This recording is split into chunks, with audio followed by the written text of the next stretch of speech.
Hello students, हम लोग पढ़ रहे थे पद भेद के बारे में, है ना। पद भेद में हम लोग सर्वनाम के बारे में पढ़ रहे थे।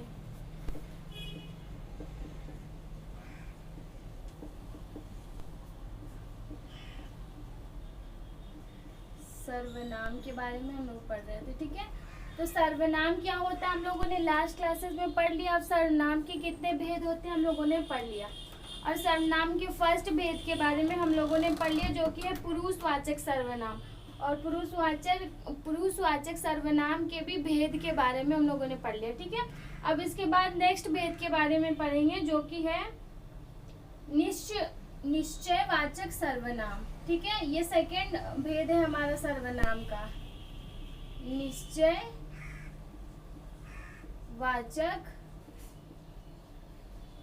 सर्वनाम, ठीक है। तो निश्चयवाचक सर्वनाम क्या होता है हम लोग जानते हैं। वे सर्वनाम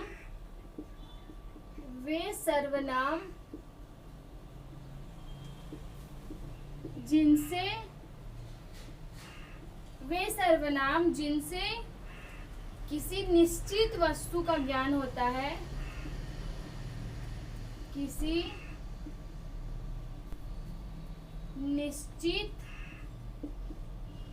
निश्चित वस्तु का ज्ञान होता है, निश्चित वस्तु का ज्ञान होता है। देखिए, किसी निश्चित वस्तु का बोध हो उसे क्या कहते हैं, निश्चयवाचक सर्वनाम, निश्चयवाचक सर्वनाम कहते हैं। क्या बोल रहा है कि निश्चयवाचक सर्वनाम वे सर्वनाम होते हैं जिनसे किसी निश्चित वस्तु, कोई भी निश्चित वस्तु का बोध हो, उसे क्या बोलेंगे, निश्चयवाचक सर्वनाम। निश्चित वस्तु मतलब जैसे कि वो स्थापित है, वो वहां पे है। जैसे कि उदाहरण हो गया हमारा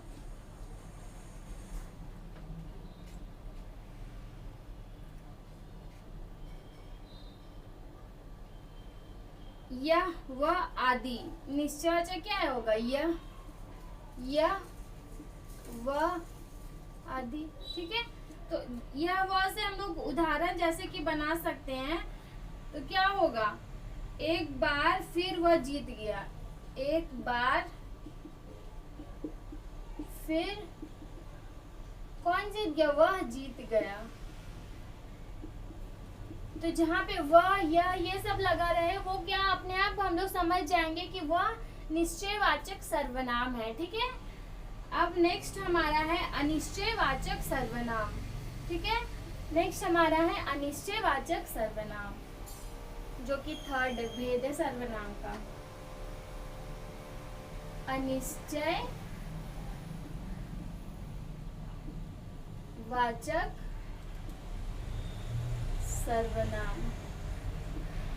चलो देखते हैं अनिश्चयवाचक सर्वनाम क्या होता है। जैसे निश्चय में क्या यह हुआ है, तो अनिश्चय कोई और मतलब दूसरा कोई हो जाएगा। मतलब वे सर्वनाम जिनसे किसी वस्तु का निश्चित ज्ञान न हो, वे सर्वनाम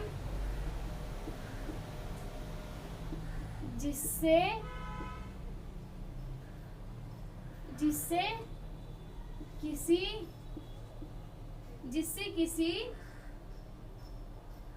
वस्तु का निश्चित ज्ञान ना हो, जिससे किसी वस्तु का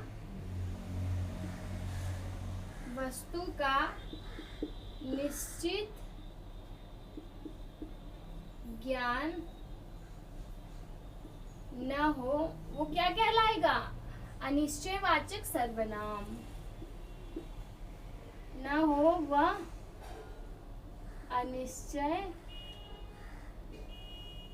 अनिश्चयवाचक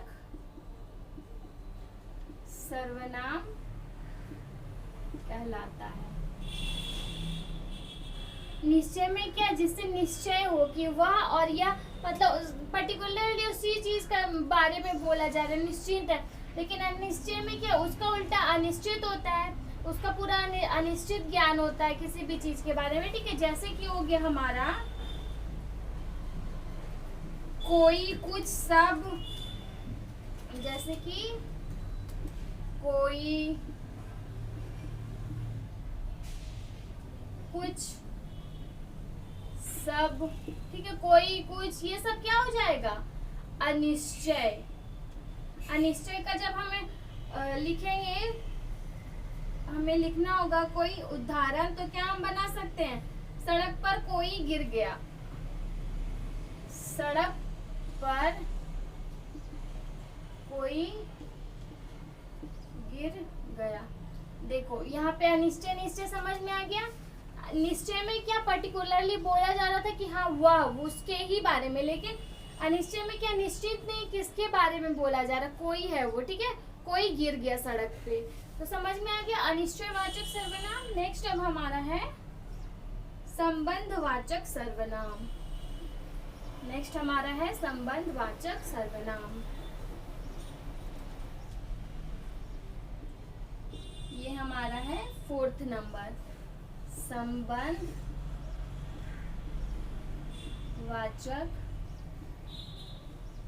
सर्वनाम। चलो देखते हैं संबंधवाचक सर्वनाम क्या होता है। वे सर्वनाम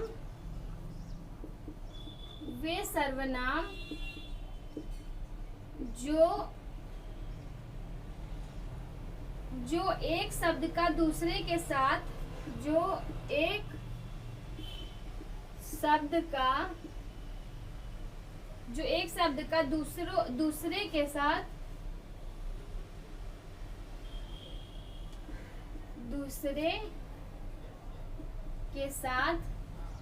क्या बनाएगा? इसमें संबंध जोड़ते हैं।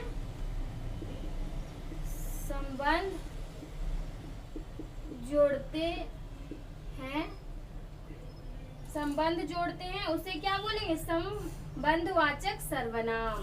उसे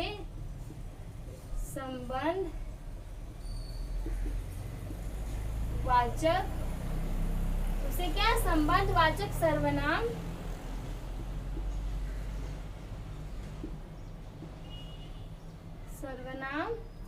कहते हैं, ठीक है।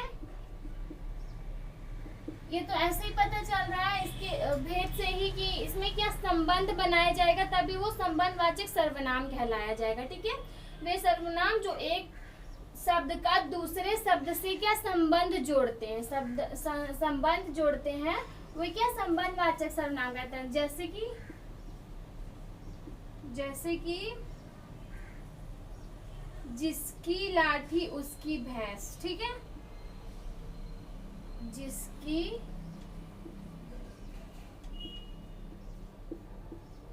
लाठी उसकी भैंस, तो यहाँ पे कौन सा शब्द संबंध जोड़ रहा है? ये संबंध जोड़ रहा है ना, जिसकी लाठी उसकी भैंस, उसकी क्या, उसकी से वो क्या संबंध जोड़ रहा है, लाठी और भैंस का। तो सर्वनाम ये क्या, उसकी हमारा क्या कि संबंध सर्वनाम। और एक एग्जांपल से हम लोग देख लेते हैं, जो करेगा सो भरेगा, ठीक है। जो करेगा सो भरेगा। सो हमारा क्या संबंध कर रहा है, जोड़ रहा है इनको और इनको, ठीक है। जो करेगा और भरेगा दोनों में संबंध जोड़ रहा है कौन? सो। तो ये हमारा क्या हो गया? संबंधवाचक सर्वनाम, ठीक है। तो आप लोग समझ गए संबंधवाचक सर्वनाम किसको कहते हैं। अब नेक्स्ट अब हमारा है प्रश्नवाचक सर्वनाम, जो कि सबसे इजी है। प्रश्नवाचक सर्वनाम 5 नंबर हमारा। प्रश्नवाचक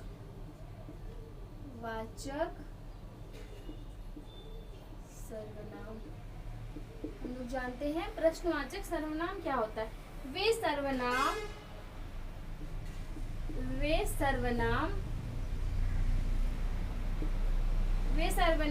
जो प्रश्न पूछने के लिए प्रयोग होते हैं। इसमें तो ऐसे ही पता चल रहा है, वे सर्वनाम जो प्रश्न पूछने के लिए प्रयोग होते हैं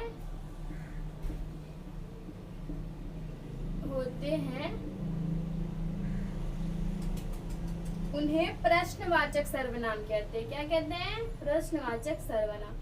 उन्हें प्रश्नवाचक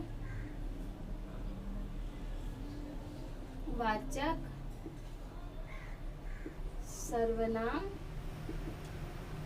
कहते हैं। ठीक है, इसमें तो ऐसे भेद से ही पता, नाम से ही पता चल रहा है कि प्रश्न जिनमें पूछा जाएगा वो क्या होगा?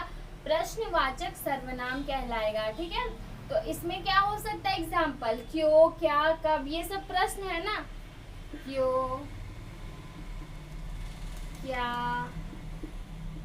कब, कहाँ, ये सब क्या प्रश्न, जिसमें हम लोग प्रश्न का चिन्ह लगाते हैं। तो इसमें जब हम लोग बनाएंगे वाक्य तो क्या बनेगा हमारा?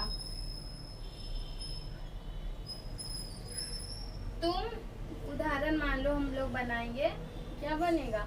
तुम कौन हो। ठीक है, कौन हमारा क्या हो गया? प्रश्न। तो जो भी प्रश्नवाचक रहेगा, प्रश्न जिसमें पूछा जाएगा वो हमारा क्या हो जाएगा? प्रश्नवाचक सर्वनाम। ठीक है, या फिर तुम कहाँ रहते हो, इसमें भी क्या प्रश्न किया जा रहा है? क्वेश्चन मार्क हमेशा पड़ेगा, प्रश्न चिन्ह। ठीक है, ये हमारा है प्रश्न चिन्ह। समझ में आ गया प्रश्नवाचक सर्वनाम। अब लास्ट हमारा भेद है जो कि है निजवाचक सर्वनाम। लास्ट भेद है हमारा सर्वनाम का जो कि है निजवाचक सर्वनाम। निजवाचक सर्वनाम, चलो हम लोग जानते हैं निजवाचक सर्वनाम क्या होता है। देखो, वे सर्वनाम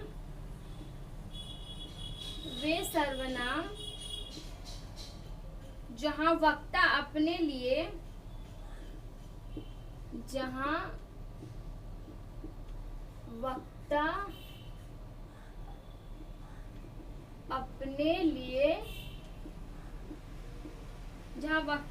लिए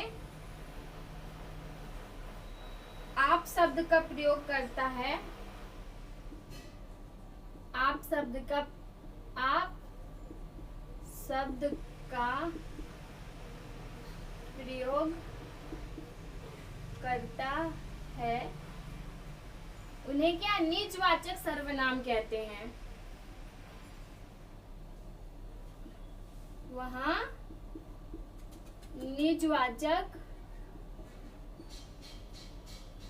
निजवाचक सर्वनाम होता है। देखिए, निजवाचक सर्वनाम क्या होता है? जैसे कि हम लोग कभी कभी बोलते हैं ना कि मैं यह काम अपने आप कर लूंगा। ठीक है, मैं अपने आप ये काम अपने आप कर लूंगी।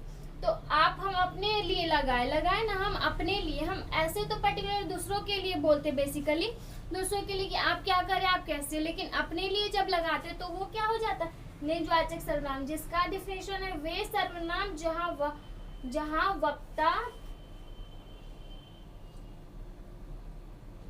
वक्ता अपने लिए आप शब्द का प्रयोग करता है, वहां निजवाचक सर्वनाम होता है। ठीक है, तो निजवाचक सर्वनाम का जो उदाहरण है वो कैसे होगा?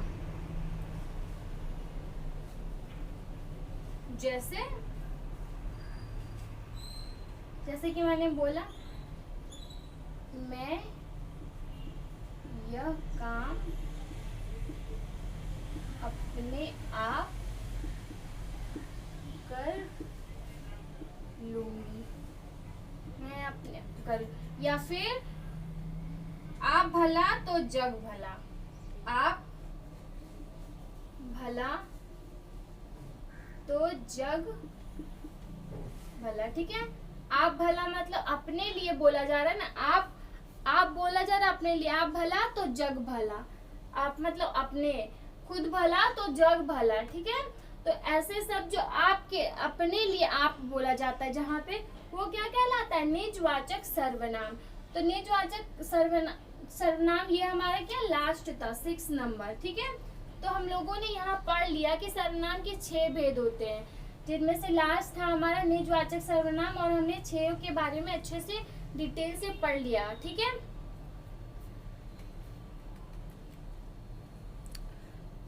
पढ़ेंगे क्रिया के बारे में। सर्वनाम हमारा खत्म हो गया, अब हम पढ़ेंगे क्रिया के बारे में।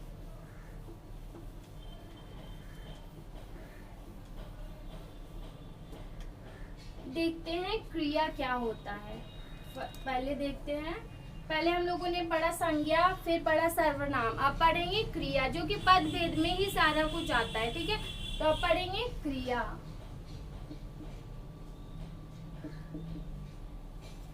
क्रिया मतलब क्या होता है? जिन शब्दों से किसी कार्य का करना या होना पाया जाता है, जिन शब्दों से